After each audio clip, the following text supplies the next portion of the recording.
let me give you his introduction here, because Barry is a 35-year veteran of financial planning, insurance, and investment advisory business.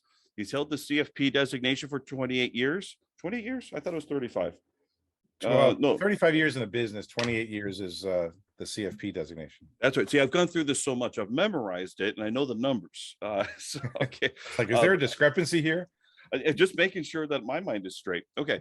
Barry co-owns Wealth Defense Insurance Group, LLC, and Wealth Defense Financial Advisors, as well as Magnetic Sales Systems, a sales training and coaching firm for professional insurance advisors who want to sell high premium life insurance and annuities in an objection-free environment, with ideal clients who are engaged, collaborative, cooperative, and loyal, who will introduce you willingly to others just like them. In addition to his vast experience in sales and sales leadership, Barry has been training agents for over 20 years to operate in an almost objection-free sales environment, making the entire sales process far more enjoyable for clients and agents alike. This translates to fewer lost sales, higher closing ratios, larger death benefits, and bigger premiums for life insurance and annuities, and the elimination of most common sources of rejections, objections, stalls, and delays, which waste agents' time, costing them big money and needlessly lost commissions. Barry's been an active CFP professional since '94. He has personally sold many millions of dollars of high premium cash value life insurance and hundreds of millions of dollars of death benefits. He's been a top producer in many types of life insurance, annuities, mutual funds, disability income, and long-term care insurance. He specializes in helping agents make significant revenue while discovering how to develop the mindset, tool set, and skill set to maximize their sales results and income. And of course, if you follow Barry on social media, you realize that when he's not helping agents crush it in their business or working with his clients, you'll find Barry on one of his boats. Yeah, and he admitted to sickness. It's not just a sickness with you, Barry. It's an obsession. We know this. Although you do keep it clean, at least your wife would probably have a fit about that. Otherwise, she probably wouldn't join you on that damn boat. So anyway, Barry, again, welcome back. Thank you so much. And I'm glad we're able to do. And you've told me you're going to make some refinements. So as we go through, I'm going to, as I've learned how to do this, I'm going to be making my own notes, and I'm displaying them on the screen. So that should help everybody else to kind of cement this as we go. But take it away. I'm looking forward to hearing more from you. Well, first of all, excuse me, thank you for the very kind introduction. You wrote it, you read it exactly like my mother wrote it. Okay. So that's good. Welcome, everybody. This is an encore presentation. I'll call it a second at bat. I think we did a pretty good job the first time out, but given a chance to sort of reflect back, I wanted to sort of refine it and increase the clarity of the message. You know, all the nice stuff David said about my background, you know, I think I'm like a lot of people. I don't like to self-aggrandize myself, but by the same token, I do have a lot of experience in this, and I think it's relevant for a lot of us. And, you know, just about everybody except me and David are off camera. So I don't know if any of you are grizzled veterans or freshly minted, ink wet on the license newbies or somewhere in between, but this is going to apply to everybody, because there's no possible way you can be in this business and not have gotten or will get objections in some form or another throughout your career. And anybody who knows me, certainly professionally, maybe personally, knows I'm somewhat of a contrarian, maybe a lot of a contrarian. I tend to just sort of run in the other direction from conventional wisdom, conventional thought, conventional ways of doing things, not to be ornery, although that's fun, but because a lot of times I just don't buy the premise under which those things have been put out there. And so I'm going to make two confessions right out of the gate. That was the first one. I'm a contrarian. So accept the fact that what you're going to hear today may be contrary to what your manager or the person in the next cubicle or your buddy at the, you know, the networking meeting has said or told you about the 367 ways to overcome objections by crushing their spirit and, you know, breaking their will and all that kind of stuff. That's not what this is going to be about. This is going to be about how to be self-aware of why objections are occurring in the first place, and then how to overcome them. So, you know, the second confession is really just that I hate objections. I hated them so much, especially early in my career. It really bothered me professionally because I left law school to get into financial planning. So a lot of people kind of fall into this industry one way or another. Mhm. I left law school, which I think a lot of people would say is a professional career track, decided it wasn't for me, and decided what profession really matched up to where, the way I thought. And I discovered financial planning and realized it was a much better fit. But early on, I realized that all the product knowledge in the world, all the technical knowledge didn't help, because obviously I was doing something wrong. I really struggled. I was losing sales. People that I thought would, certainly understand the need for life insurance and other things were just saying no and no and no and no and no. I was losing sales. I was on straight commission. I was totally stressed. I was broke. My wife was kind of like, are you sure? Maybe they'll take you back at law school. So at first I got angry, and then I got curious, like, why is this happening? Like, there's something going on here between me and them. I see something that they don't. So then I spent the next 35 years up to and including, today, just looking at this issue from a human psychology standpoint, from a physiology standpoint, like literally what is going on with somebody physically, that's causing this to happen. And I tested and I practiced, and I really think I perfected how to avoid these things. Excuse me. And if they do pop up, then there's a whole other process, right, to deal with them, that I think is very different than what a lot of people teach. And that system, we're actually systematized it, and it's actually something I teach people, will drive sales to you instead of driving a wedge between you and the client, which is really what happens when most people handle objections. All they do is make the client madder and madder at you, and increase the intensity of the objection. You may have experienced this, where the objection sort of starts out a little bit delicate, and then the person gets more and more aggressive as you push and push and push and try and talk them out of it. And so we don't want that wedge to pop up. I termed the SAVER method. I trademarked that. It's an acronym, SAVER, SAVE.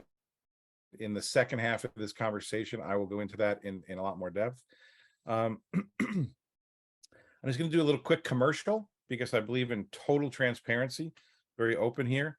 At the end of this presentation, this training, I want to give you the opportunity to not just be exposed to some ideas, but be able to take action. So in consultation with David, I put together a little package of sort of the best of the best from my actual paid training programs that agents have had a lot of success with.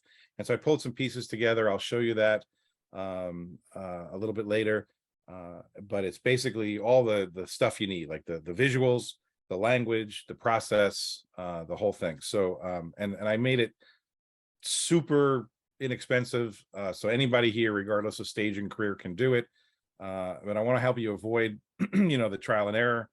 So if you want it, awesome, grab it. I think there's a lot of value there. If not for you, that's cool too.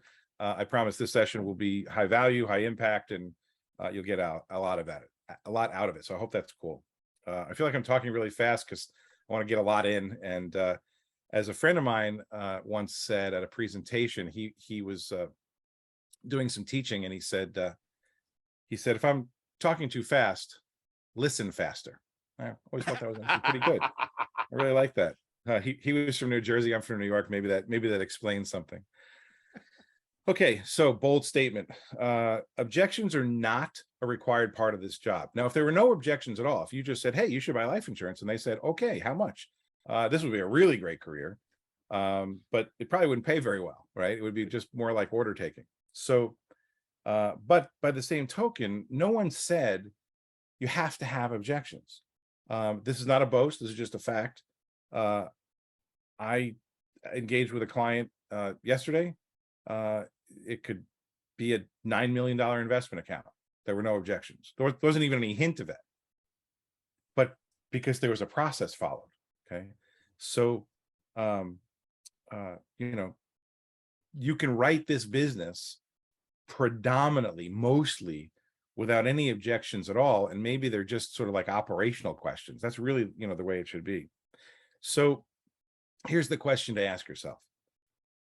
Who causes objections? So I'm going to kind of create a little bit of audience engagement, since all I see is, blank screens, and it's hard to interact with blank screens. Yeah, Brian's hooking me up. Where with that good looking face? So here's the question I want everybody to put into the chat, so we have this on record. Who causes objections? The client or prospect, or the agent? So vote now in chat. So you have to either say client or prospect, or the agent. I'll give you a second to do that. Who's causing all these objections? The agent or the client? This is a leading question, right? Because we all want to blame the dang prospect. They're doing it to us. Here's the reality. The prospect or client is objecting to something we did or didn't do, or said or didn't say, and there can be multiple iterations of that. It's not just once, right? It could be you did it 7 times and really made them mad. So they're objecting to something. People just don't walk in making objections. Now, I'll admit, people sometimes come in defensive, right? That they look at all of David's, alphabet soup behind his name and all his cool Social Security millionaire stuff, and they're like, "Oh, Jesus, the pitch coming here. What's gonna happen next?" So people can be defensive. I mean, if you have some plaque on your wall or desk that really should be in your den at home, that says how many thingies you sold and what trips you went on, because of that, you might have created an objection without even knowing about it. Oh, so if you sell me 3 thingies, you get to go to Hawaii. I don't think so. So they're objecting to something we did or didn't do, said or didn't said, some way in our process and our communication that we may be unaware of. We may be unaware we're doing it. What's happening, and this is when we get into the physiology, the physical part of your body, you're triggering what's called, this is not a technical term, I call it the lizard brain, the unthinking brain, the primordial brain. If you're a physiologist, you're triggering the amygdala. The amygdala. This is the primordial part of your brain, the brain that formed first. I don't know if you know this, but your brain, our brains, not your brain, everybody's brain, formed in 3 steps. Sort of this amygdala, which is this tiny little, walnut-sized thing on the top of your spinal column at the base of your brainstem. Then this other brain formed. That was your emotional brain, and then ultimately the logic brain formed. And why is that? Well, at first, the amygdala is there to do a lot of things, like to help you breathe and tell you should go have little caveman and just kind of keep you alive. But it's also your fight or flight mechanism. And this is the most relevant thing to our conversation. It's your fight or flight mechanism. And so if it recognizes something that it perceives as dangerous, it's going to run away. It's going to shut down. Now, back in the caveman days, and before the caveman days, whatever preceded cavemen, this was a survival mechanism, right? Because if you saw your cave neighbor Grog get eaten by something bigger than Grog, you turned to Cave Woman and said, we should avoid that, right? Or if you saw your cave neighbor Ak, trying to come up with cavemen names, eat something on, say, a bush, and then grab his stomach in dire pain and then die, you're like, don't eat those. So what happens in your brain creates shortcuts, right? Green berries, dead, don't eat. Saber-toothed tiger, dead, don't go near. The modern brain does the same thing. Like we're all, fancy with Bitcoin and internet and all that stuff, but we're still pretty much the animals we were 10,000 years ago. Your brain creates shortcuts, right? So it's still in that, danger, shut down, run away, go away. Well, I've got some bad news for you. You, Mr. or Mrs. Insurance Agent, have become the dangerous animal. You are the scary thing they're running away from. You're the thing they're putting out, the defensive hand to. So we have to be really, really, really careful in our process to not trigger this, because once it happens, it's done. And I don't mean because the person's not persuadable. I mean because that's how the brain works. Once the brain has identified you as dangerous, there is no get out of jail free card, that you're just boxed in and it's very hard to get out of it. And what's ultimately happening is that in the modern world, salesperson, sales pitch, that whole thing has taken on such a negative connotation. People have perceived it as so potentially dangerous that once you're in that box, it's really hard to get out of that box. On that same note, Barry, if I may, and I don't know if I Mhm. mentioned this the last time, sometimes the word sales can be, you could substitute the way that people talk about sales, you could substitute the words assault and rape for the word sales, and it would mean and feel the same way. It's as though sales is something that's done to people rather than for people. Exactly. Yeah, I've said that a lot, and I totally agree with you. I've heard a lot of people say, "I don't like sales," or I would never go into sales, or I don't want to be into sales, and they're literally saying, I don't want to be in a profession that does harm to people, or causes people pain or anguish, or takes their money, and who doesn't deserve it. Um, and if that in any way is part of your thinking, you got to get that thinking changed. You got to change professions. You have to believe that what you're doing is right for people, and hopefully you're doing it right. This is part of doing it right. um, and that you really are helping. You really are helping, and because you're helping, this is something you're doing for someone. And the mere fact that a transaction takes place between you and the client, or you and the insurance company, and there's compensation associated with it, there should be, because without you, they might not have taken that action. They might not be in the protected position they'll be after they work with you. So um, the other problem, and this is um, a little bit more of I guess what I'd call a modern problem, is that as opposed to this lizard brain, is that what a lot of agents do is they try to um, force, I guess the only way I can put it, force what's called an external decision. It's you should do this. You are the only breadwinner. You're the only income earner. You have a spouse and two little kids. You need life insurance. And what happens is people internally just grind against that. Nobody likes being told what to do.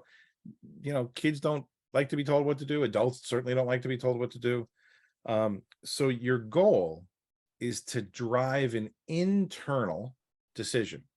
The way you're making an internal decision is Brian says to himself, I want to do this. I want to buy this. I want to go there, whatever. But because once you have somebody who has an I want, that's really powerful, it's really sticky, and you trigger some other physiology that's called the reticular activating system, another part of your brain, that creates what's called confirmation bias.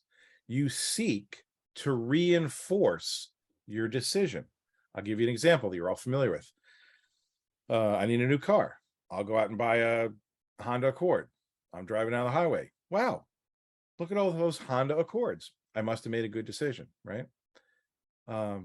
You're trying to reinforce that you made a good decision after the fact, because it was your decision, right? So I don't want to be mad at me, so I want to reinforce that decision. External decisions, you might talk somebody into an external decision, right? I might say, David, you really should do this because it's the right thing to do for your family, and you want to be a good guy, don't you? And Dave's like, okay, fine. And he makes this external decision. And then what happens is David now is going to suffer from buyer's remorse. He's going to work to talk himself out of an externally made decision pushed upon him. And that creates rejection bias, right? So there's confirmation bias. I want to reinforce my own decision.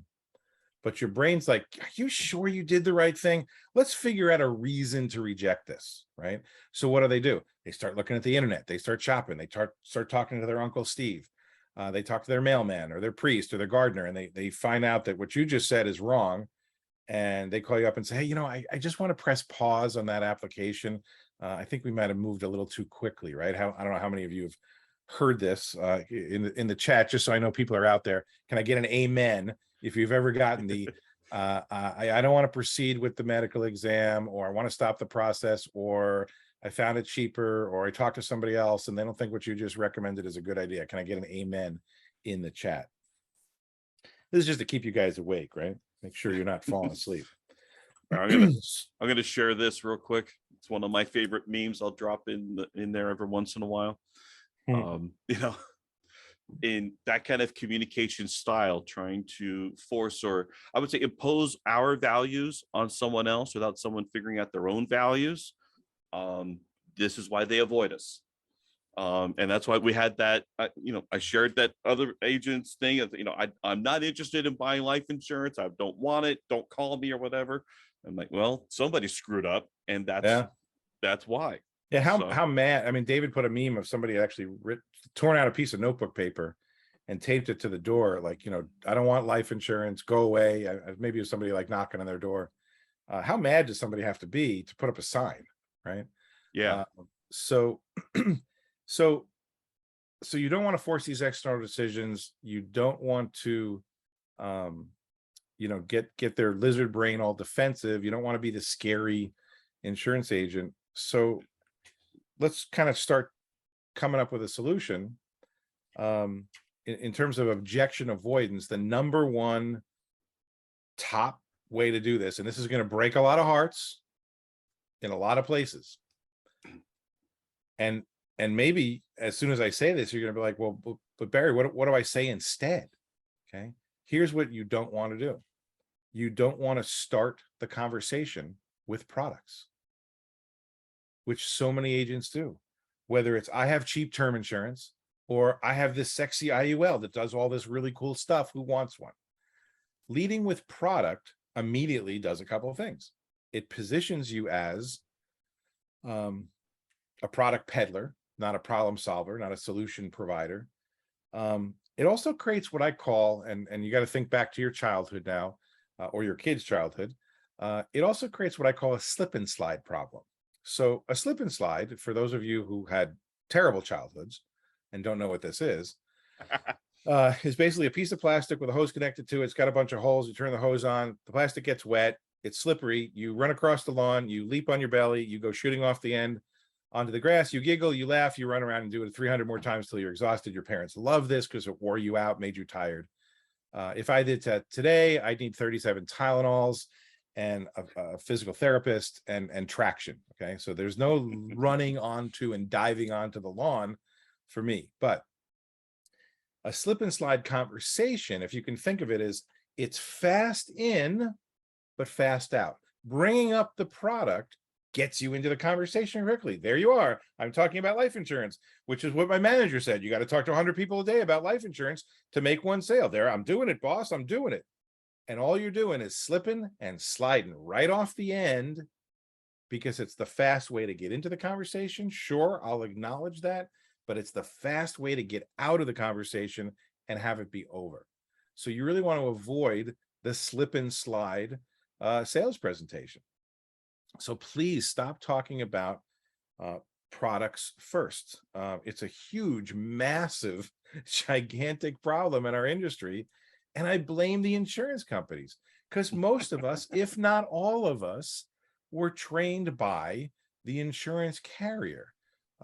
Their training was product training, very little sales training. If it was sales training, it was bad sales training.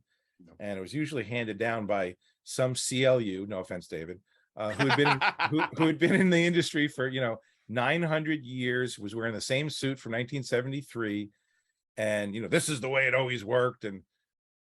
And I'll just tell you that if you want to create objections easily, create them. Start talking about products first. You're essentially leading with the solution when no one has a problem, and therefore you're going to create this automatic sort of repulsive situation. And if you're panicking about what to talk about, I will solve that for you in a second, but please stop talking about your products first. Nobody cares about your products until they know it's a solution to something they have. And I'll use an example that I did in the first session. Let's say that you are a saleswoman at the local Mazda dealership, and I don't even know if they still make Mazda Miatas, but that's the They do. example I can use. Yeah. So, this is a 2-seat convertible car with, maybe room for a backpack in terms of storage.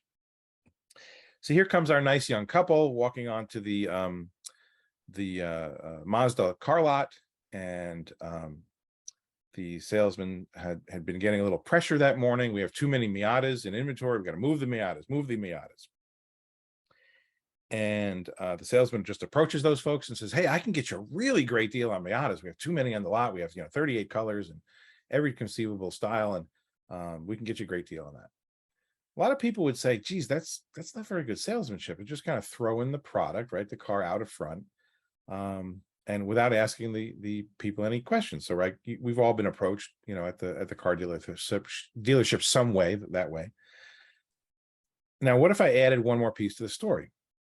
What if I said, this couple has 5 kids between ages 2 and 8? You're like, "Oh my God, now the story's even worse. These people really don't need a Miata. They need like whatever the van that Mazda makes," right? But what if I added one more piece to the story? They already have a van.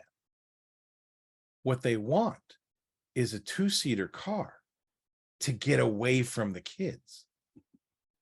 Now the Miata is the perfect vehicle because kids, we can't even put a second backpack in there. We certainly can't take any of you screaming rugrats. Mom and dad are hitting going to the mountain cabin. You're going to stay with grandma. Now it's the perfect car. So if the salesperson had simply asked, "What has you looking for a car today?" they would have told them, 5 kids. We need an Escape. Oh, Miata, good match. 2 seats. Can't put any kids in there. No car seats. So we really just, it's very silly, but probably good example of if we lead with product, we have no idea if we're really solving a problem, and we're not going to have the client be particularly connected to the solution. One other really big problem for a lot of agents is that they their process for taking somebody through let me reverse this. I'll go a different route. You don't want to offer someone or take someone through something called life needs analysis. This is almost an extension of the product first mentality. Life or life insurance needs analysis basically violates 2 of my rules that I've already shared with you.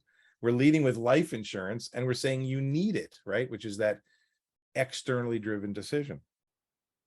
So using that term, right, unknowingly, right? Oh, that's the only term there is. That's all I've ever called it. Unknowingly could be actually creating an environment of objections to follow, because like, oh, here's the analysis telling me how much life insurance I need. Terrific, right? I don't want that. So it's got product first logic. And what I would recommend is what I teach my agent clients in this is call it what it actually is and what it actually does for them, which is an income loss replacement analysis. We're going to analyze the impact, not how much life insurance you need. We're going to analyze the impact first of losing an income loss replacement analysis. Then we're going to find out if that set of problems that they'll describe is something they want to deal with, and then it might make sense to bring in life insurance. So the first thing I want you to do in your sales process, now this is not 100% like exactly on point to objections, but then it really is, meaning I'm kind of talking about the sales process itself, because your sales process, so we want to avoid objections in the first place, right? But then, okay, what do I do on the alternative? What I do in the alternative is I want to flip the script. Okay. I want to do an income loss replacement analysis. And this is the most powerful thing I can tell you. Make sure the client or prospect is the one describing the problem, not you. Now you can coach them You can help them, but they've got to describe it. And here's why. Emotions sell, right? So if you start with your life needs analysis and you're there with your pen and your calculator and your spreadsheet, you're in logic brain. You're way up here in brain 3. And you have not gotten past lizard emotional brain, and you're certainly not an emotional brain. And if you know about physiology, emotions are where purchases are made, right? We know that because people buy $250,000 Bentleys when they can buy a $40,000 Honda Accord and get them to the same destination almost the same way, right? So we know there's got to be something emotional, how I feel, the fact that it's exclusive and nobody else can buy a Bentley other than me, how I look and feel, but we can't sell to the logic brain. We have to sell to the emotional brain. The way we get into the emotional brain is we coach or train the client to describe to us the impacts and consequences, the outcomes, if you will, in very, very vivid detail of life without money for the survivors. This is a survivor movie that's going to play out. And is it either a horror film or is it a sad but okay story? There's a term I like to use, and it's called visualize to verbalize. You can't speak about something, you can't describe something unless you can see it in your mind. The reason is people think in pictures. And so what our goal in our conversation is to ask questions that engage the visual cortex of your brain, right? So if I say the word apple, you did not, I promise you did not in your brain see A-P-P-L-E in letters in your brain. You either saw a red juicy fruit or you saw the logo on your MacBook, but you did not see the word apple, okay? You think in pictures. I've got to get these people seeing the movie, the pictures, and describing the images of the financial impact of the absence of an income earner's income on those that they leave behind. What does that look like, right? Getting them to describe the impacts and consequences. And not at a surface level. It's not just like, well, I couldn't pay the mortgage, and then you move on. It's, well, what would happen next? And what would happen next? And so there's talking about foreclosure, and we're talking about, okay, now we have ruined credit. What part of town, now you're talking about renting a place. What part of town do you have to live in where the property manager, the landlord, doesn't care about your credit? My guess is your next door neighbor is very familiar with drug transactions. My guess is the school district that they're attending isn't particularly safe. If I can get them talking about what does it feel like to have your children go to a school in a dangerous neighborhood where, God, it's tough being a new kid, even at a nice school. Now you're at the bad school. What I'm saying is I'm trying to get these folks connected to the emotions of, I don't want the bad movie to play, right? I can't imagine having that happen. So if they're visualizing the income faucet being shut off, and more importantly, the impacts of that, if they're describing that, then you get to ask them something really, really, really powerful. And I hope you take notes on this, because this is a game changer. What you're trying to do is, at the right moment, when they've really, truly, fully described the impacts and consequences, not some surface level, but they've, if the tissues are out, you've done the right thing. Okay. They really are feeling it. They're really seeing it. They really describe it. If you can say, what you just described sounds really awful. If you had the power to prevent that, would you ever allow that to happen to your family? The only right answer there is no. Now, here's what's really interesting. I didn't force the client to say yes, because if you do that, you're actually almost going to be back into the danger zone of the emotional brain, the defensive brain, the reticular activating system, flight or fight brain. Because people, when forced to say yes, they just feel this pressure to say yes. It doesn't feel right to them. They're going to object to that. It feels salesy. It triggers bad emotions. at this most critical moment, because you really need them to say the right thing. So I could say, if you had the power to prevent that, would you want to do that? Would you want to prevent it? Would you? Forced yes. But if I say, if you had the power to prevent that, would you ever allow that to happen to your family? No, absolutely not. I would not. Now I get to say, well, let's just kind of take a look and see what resources it would require to make sure that never happens. And now I'm set up to have my number crunching conversation. And by the way, you should have your number crunching conversation also in an emotional, visual way, not just a raw analytical way, but that's a conversation for another day. So this easy surprise no that you're trying to elicit will actually trigger more commitment. It also gives you a touchstone to return to later. Like if they're fussing about something, you get to go back and say, hey, remember earlier, I asked you if you wanted to prevent the really bad stuff you described, when you talked about this, and this. And they're like, oh yeah. And I said, would you ever allow that to happen? You said no. They're like, oh yeah, sorry, let's keep going. Right. So it gives you a great place to recycle back to. This is not necessarily a quick and easy thing to learn. I spend a lot of time teaching my agent clients about this in my training programs because it takes some what I call conversational control and conversational skill. I mean, this is an art form. But that's what's necessary. That's what's necessary to make your closing ratios higher and your death benefits higher and your premiums higher and your implementation and do everything they need to do in the process and actually pay the premiums. They need to be connected to this, not as a transaction, not as a forced yes, but as a emphatic, engaged no. Okay. No, I don't want that bad stuff to happen. So let's just say you've done everything right. And you still get an objection. Okay, so we're kind of transitioning now to maybe I did all the right things, but I'm still getting objections. I want to caution you that the number one thing you absolutely must not do when you hear an objection is to respond to it. Do not make a statement of any kind, a statement of response to an objection. This is a deal killer because it's disrespectful. And I know you may not believe that, but what happens is the person objects and you start trying to talk them out of it.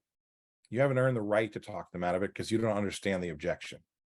And so the only thing you should be doing when you get an objection is asking a question.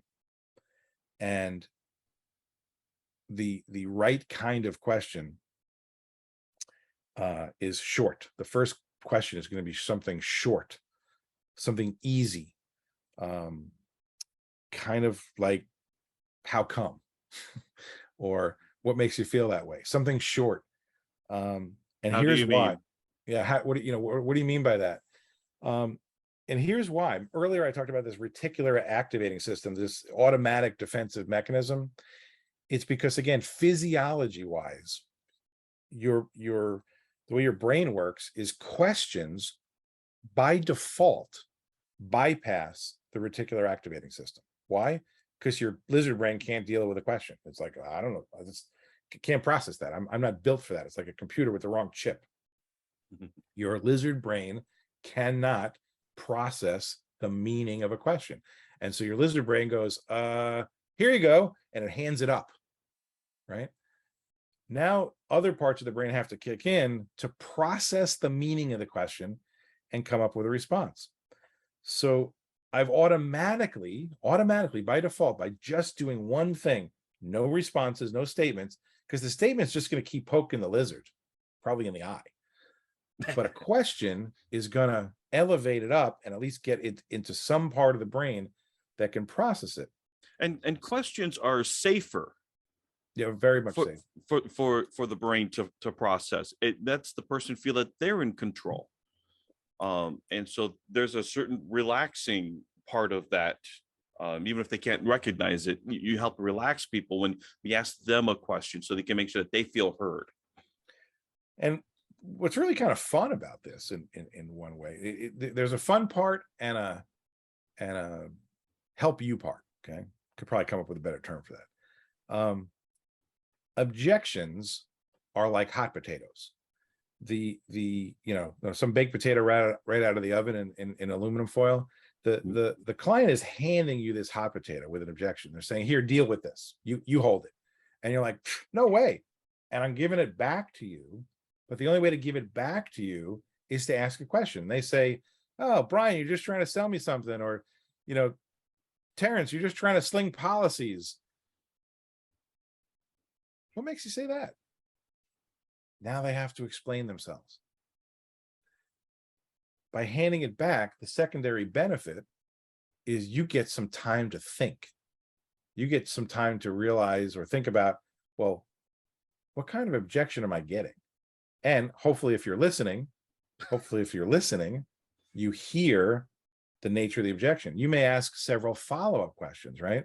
Let's say you get a really powerful, like emotional, negative statement from them.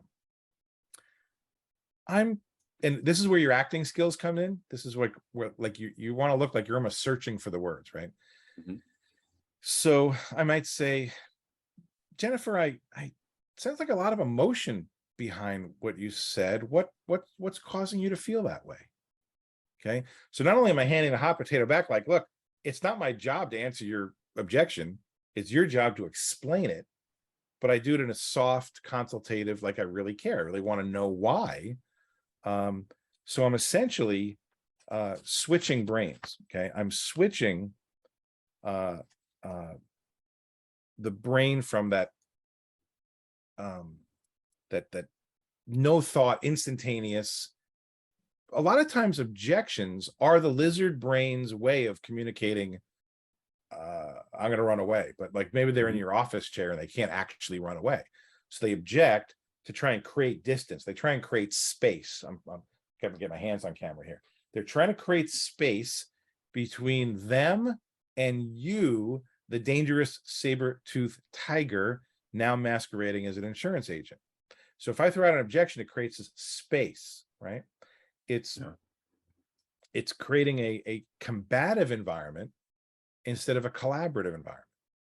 But the right kind of questions not only give you some time to think and draw you in, but it helps get them out of, just this instantaneous response. And a lot of times they're like, well, I'm not really sure where it's coming from. And if you shut up, please shut up and just let them talk, they will talk themselves right out of it. They're like, well, I guess it's not really a big deal. Just go on.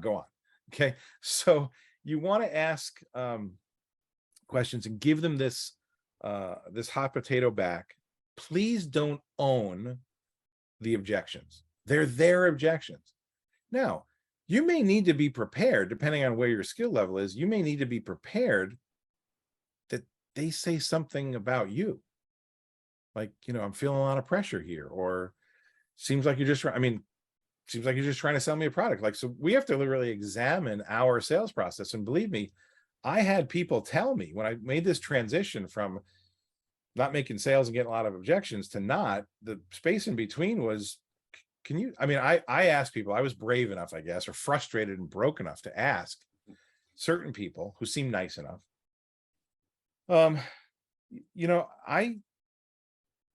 It's really clear to me, this is something that's a missing piece for you, but clearly not for you. I'm not going to ask you to change your mind. What I am going to ask you is to tell me, what did I do wrong? What did I say wrong? What did I not say? What did I not ask you that causes you to just not want to do this? And people would tell me, and some of it was hard to hear, but it was good to hear. And that kind of formed the basis of doing the opposite, right? Whatever they said, I started to do the opposite. I'll just throw this out there because Van Miller will teach this often. He says, if there's any miscommunication, any misunderstanding, he immediately owns it and apologizes for it. And just by doing that, I think that really helps, because he'll own the misunderstanding, but then he'll still follow up with a question. just like exactly what you're talking about. So to me, I think that's a great way to kind of diffuse that, to take ownership that I apologize. That's really not how I meant. Can you tell me more about how you're feeling? Yeah. That kind of a thing. So I want to throw that out there. So what I'm going to do here is I'm going to actually break down this savor methodology that I came up with. And I'm just going to put something, David, can I get a screen share power? Yes. I'm going to just quickly share something on the screen with you. It's going to be too small for you to see, and it's actually my intention to flash it at you and then take it away. So if any of you start chatting, could you put that back up on the screen? No, this is called a tease. So again, full transparency, it's a tease. But let me queue up the give me 1 second, get to the right spot. Okay, back to the meeting. Okay, so what I'm going to be talking about are these things in the middle here. This is the savor process. These are the objections that are the detours in the path to success. And there's two different types. There's what I call the slippery 6 when you're trying to set appointments, and the sinister 7 when you are trying to actually have the sale. I'll come back to those. But I want to walk you through the savor process. Okay. We started talking about it, but now I want to really get into it. So the first thing you have to do, the S in savor, is stop selling. The moment you hear an objection, you've got to train yourself. No responses, right? Stop selling. And you have to put on what I call poker stomach. We've all probably heard about poker face, right? That's when I have pocket aces. I don't go, yay, and everybody folds their cards and takes their chips. What I want to have is poker stomach. I don't want to have an emotion. I got to train myself not to have an emotional reaction to the objection. And the emotional reaction is, oh crap, objection. Oh, I got to lose this sale too. I got to tell my wife I lost this sale also. More poverty, more pain, right? So you have all this negative emotion inside, and your face has that, stewed prunes kind of look. Okay. Yeah, if someone starts thinking that sale is yours to lose, that's self-sabotage right there. So here's what I want you to replace it with. Okay. So instead of the question, the objection triggering this big negative reaction, what I want you to do is train yourself to get curious. Okay. Get curious about the objection without the word why. Get curious about the objection without the word why. Why? Because why, if asked of someone, creates a defensive reaction. You are challenging them. Okay. We don't want to challenge them. It pushes them back into the wrong part of the brain. So again, we're going to go back to those questions that are curiosity based. What you want to say to yourself is, I wonder why they're objecting. What happened? Okay. Where did I go wrong? And back to David's point, where did I go wrong? Not what's wrong with these stupid people. Okay. But what's wrong with me? What did I do or not do? What did I say or didn't say, inadvertently or intentionally, that they didn't like? Or what's going on with them internally? Like what have they been thinking about and processing? Now, again, if you did the process right, that should have eliminated 90% of the objections, right? If you got the emotions first, the impacts and consequences first, got the buy-in with the prevent and the surprise no and all that. And by the way, you hear me keep referring back to these things because they are steps in a process that you have to have self-awareness of. Where am I in this process? So we're going to stop selling. We're going to have kind of some poker stomach. We're not going to reveal our emotions, and we're going to get curious, and we're going to start asking questions like I talked about. The short ones diffuse. Okay, the short ones show that you are not intimidated. You are not rattled by the objection, because they've seen other people get rattled and start defending themselves and trying to talk them out of it and stuff. They've seen this in the rest of their life. So if you're the person who's just real calm and real confident, and you're like Brandon here. Brandon's got an image with a suit and tie, so I figure he's really confident. And you're asking short questions to diffuse, like, oh, how come? Or what causes you to say that? Or Can you just clarify that for me? I don't want to make any assumptions here to what you mean. The calmness, the curiosity tone, the genuine interest in why they're saying what they're saying elevates you instead of bringing you down, makes you look more consultative, more relaxed, more confident. Confidence is very important. They have to follow your lead, right? You're going to ask longer questions to gain real clarity, real insight. So it's not just ask one question, stop, and keep going. It's going to be, well, what, I'll give you an example. They express some negative emotion. You say, where does the emotion come from? Have you experienced that in the past? Under what other circumstances have you experienced that? They're, oh, well, the washing machine salesman or the car salesman or this or that. And it gives you enough meat, enough understanding that, number one, you've been really, really, really respectful. This is so important. It is disrespectful to try and talk someone out of an objection, the objection response. It's disrespectful. It pisses people off, to be frank. Asking questions, gaining clarity, gaining understanding creates empathy, right? Now, empathy is different than sympathy. Sympathy is I feel bad for you. Empathy is I understand you, or that person understands me. Empathy is a very powerful sales emotion because it's like I feel understood, right? So if we ask questions, we feel understood.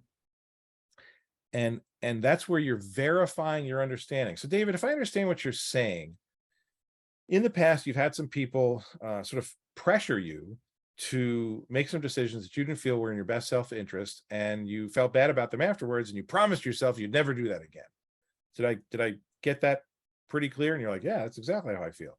And your brain cannot distinguish, just so you know, your brain cannot distinguish between having just told somebody something and having somebody reflected back to them and ask if that what you meant.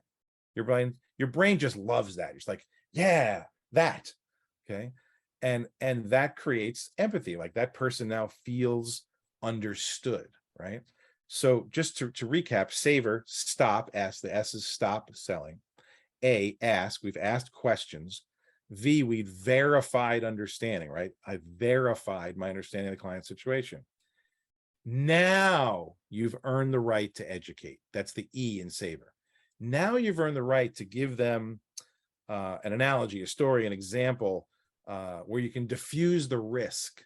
So for example, if to carry that same objection forward, I might say, David, if I promised you that no one has ever left my office with something they didn't need, want, and ask me to put in place for them, and that you will remain in complete and total control whether to implement any recommendations or suggestions I might make, could we proceed with our conversation? So I'm giving them basically a de-risked promise, right? Or, let me give you an example from working with another client of a very similar situation. And you give an example from another client or a story, right? You've all heard of storytelling or story selling, right? So stories are very powerful. Why? Because stories create visuals. I had another client in a very similar situation. They were very anxious about retirement because, he was selling his dental practice and it's all the money they had in the world. And they just were very anxious that, this had to provide their financial security for the rest of their life. So they're just coming at things with a lot of emotion. And the client's going to be like, oh yeah, that's kind of how I feel. Right. So you're setting up the conditions to educate in a consultative, collaborative, sort of soft kind of way. And now, since you've earned the right to do that, they're really hearing you, they're really listening to you, as opposed to if you would try to do that right out of the gate without the rest of the process. Now, just like the button on your DVR or Blu-ray, you have to resume. So that's the R in savor, okay? You have to resume. You got to gain an agreement to proceed, right? And I did that in my example. With that in mind, David, could we continue our conversation? Does that seem like a reasonable way to go about things? Should we keep digging into things a little further, right? So you got to ask them a way to resume the process. And so when you're in that savor process, what you're essentially doing is giving yourself a conversational path to run on, a conversational path to work on, so that you're not just throwing stuff out there, and there's a purpose for each step in the process. And what I want to do is give you an opportunity, and David, maybe you can put this in the chat, maybe you already have. I want to give everybody an opportunity to kind of get their hands on this process at a very, what I feel is a very reasonable cost. Is $97. And what I'm going to do is a little screen share and kind of show you what is in there so that you know what you're getting. And again, if you don't want this, no problem. You will not hurt my feelings. So you're going to get two infographics, one about appointment sales or appointment selling, as I like to call it. And here's the process: stop, ask, validate, educate, and resume, with lots of little examples about what those things sound like and how to identify the objections. Because really you're starting here and going to there, and there's a pothole in the way and you're trying to detour around it. And there's another one about the actual sales appointment. Then you're going to get dozens and dozens and dozens of examples of how to ask. So here's some short asks, here's some longer asks. Here's all the different objections and different examples. Example A, B, C, about no time or busy, or no need, no interest, no money, or concern about premiums, fear of sales pressure, need to coordinate with others, I got to ask my wife. And then also in the appointment itself, I need to think about it, things like that. And then there's going to be 3 professional positioning analogies, one about a doctor, right? How to use the doctor analogy. Then there's a dentist analogy. And then there's a car mechanic analogy. And all 3 of those analogies essentially do the same thing, which is align you with other professionals and the processes that other professionals perform in order to give someone an opportunity to discover whether something is wrong or not, right? Where the doctor is basically asking to allow him to do an examination first, come up with a diagnosis and make a recommendation, and that the person has the power to decide whether or not to fill the prescription. The dentist does an x-ray. You have the power to decide whether or not you want to get your cavity filled.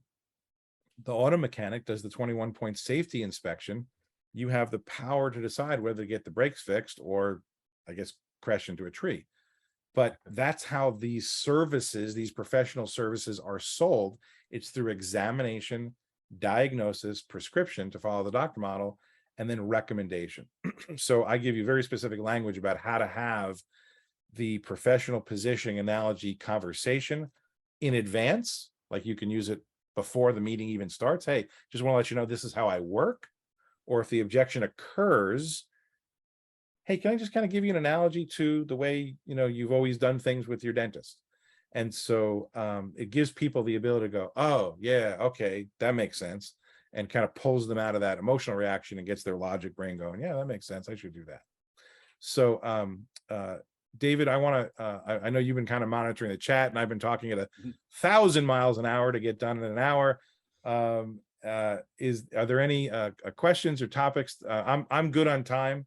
I've built in some extra time into my schedule, so I'm happy to answer questions, dig into anything further. I just wanted to kind of get all that material out there. So what do we got from our studio audience? Well, thanks for the time there. Brian Watson has been very participant in the chat there. And one of the things he says, the first objection is not always the real objection. Mm-hmm. And, it's often a smoke screen because they're, like you said earlier, they're just trying to hit pause for a bit. And until they feel comfortable and in a safer environment, so to speak, because if we help diffuse this, whatever it is, help them feel very comfortable, then we can help coax it out. And sometimes they don't even know what it is. But if we ask enough questions, we could probably get closer to whatever it is on their mind. And let's just be really transparent here for a second. 99.9% of the time, it's money. Okay. So they can say all this stuff, but I was just at a college football game with, 70,000 of my closest friends, and it was a night game, right? So not the most convenient thing, but people wanted to be there. So when people want to do something, they do it, right? If you haven't created the desire for the outcome of what the life insurance policy does, then they won't part with the money, and everything else is an excuse leading up to that. If you get the client to vividly describe, as I coach all my agents to do, like, go deep, don't be afraid of, messy, right? Get them to describe it. Because you know what? If you won't go there, if you won't get into the hypothetical of what could happen, and if you don't get them to talk about it, two things are going to happen. Number one, they're going to actually experience the horrible, right? So if you won't talk about the hypothetical, if you're too afraid to venture into that messy, yucky world, then the client, the surviving beneficiaries, the survivors of the person whose income is lost through death, they're going to actually experience those horrible circumstances. In my mind, I have two words that start with the letter H: hypothetical, horrible. They have to want the avoidance of that scenario they've described more than they want the money. That's it. That's the fundamental issue, by the way, in any sale, right? I want the thing, or I want what the thing does, more than I want the money to remain in my checkbook. When they want the thing more, they buy the thing. And we've all done it, right? We've all bought stuff that we know we probably shouldn't have bought, but I want it, right? And it's very hard to stop the I want it. Well, do you want it when it comes to love of family, and not wanting my children to be subject to not only the grief from my death, the destability from my death, but the trauma of financial calamity that would befall, their mother, let's say, or their father, and the struggle they'll have in their lives, and what might cause them to experience. I want to prevent that so badly. Here's the magic word: it becomes priceless. I don't care what it costs. I want to prevent the negative outcome so badly that the mechanism to accomplish it becomes priceless or price irrelevant. And that's what makes premium objections go away. So if you're getting a lot of premium objections, i.e. that's too expensive, you've missed the boat. And then there's a way to get around that's too expensive by, again, it's an objection, right? It's like, well, compared to what, right? And then we can get into the math of why, life insurance is literally the most efficient transaction you could possibly do on a cost per dollar of benefit basis. Nothing even comes close.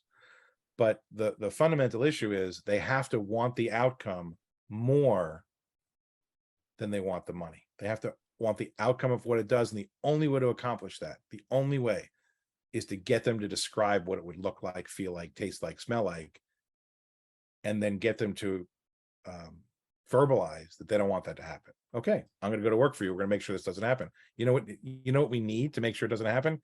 A big pile of money at exactly the right moment.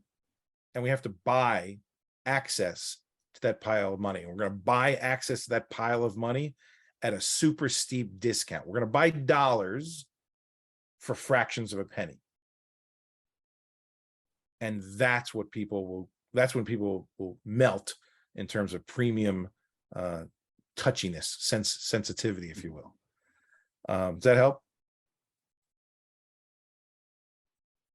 It works for me. And as you were describing that, I was thinking of the ghosts of Christmas future. And that our job is to take people on the tour of what they will self-describe for their future if they don't do something. I was also thinking about a Wayne Cotton newsletter thing, and he was talking about that most agents think that their job is to educate, and he says that's wrong. Our job is to help educate people to buy, and if they don't take action, then we've actually ruined the prospect. We ruined them for the next agent, or for ourselves, or for the current sale. And Right. so being able to get more empathy into the conversation and to help them in the self-discovery process and let them outline what the problem could be is I believe the best way and the most caring way to bring about that sale. Not beating them over the head with all the facts. The facts are important, but let them contribute their own situation, their own truth essentially into the conversation. And how can someone object to themselves? Exactly. And they in order to get them to go through the whole process, right? If they have to do medical or fill out an application or God forbid pay a premium and keep paying it, they have to be bought in, right? If it's 2 months in, they're like, why am I paying this premium? I want to cancel. So if you want that little package that I showed you, the objection handling success system, the saver method, as I call it, you'll get the infographics, you'll get the 2 different ones that address the slippery 6 and the sinister 7, all the scripts. And this is really powerful language, guys. This is not like some of the junk you've probably gotten in a lot of other places. This is really effective, proven in the streets language. And then these professional positioning analogies really work like a charm. And I'm proud of the fact a lot of my clients are selling million and multi-million-dollar policies, but with no objections, right? They're selling multi-million-dollar policies with no objections. That's really what we're trying to do here. Is we're trying to not only make the sale, but make the sale at a larger death benefit that's truly going to help someone, truly going to be impactful, right? $1 million at 4% is $40,000 a year taxable, right? A death benefit is tax-free, but if you're generating income from it, you got to put it somewhere. And let's say it's throwing off 4%, that's $40,000 a year. Is that enough? I don't know. If it's not, we'll give you $2 million. Now it's $80,000. Boom, you've done your life needs analysis, right? But we really got to get people to the place where they understand what it is they're actually trying to prevent and how much money it takes to do that.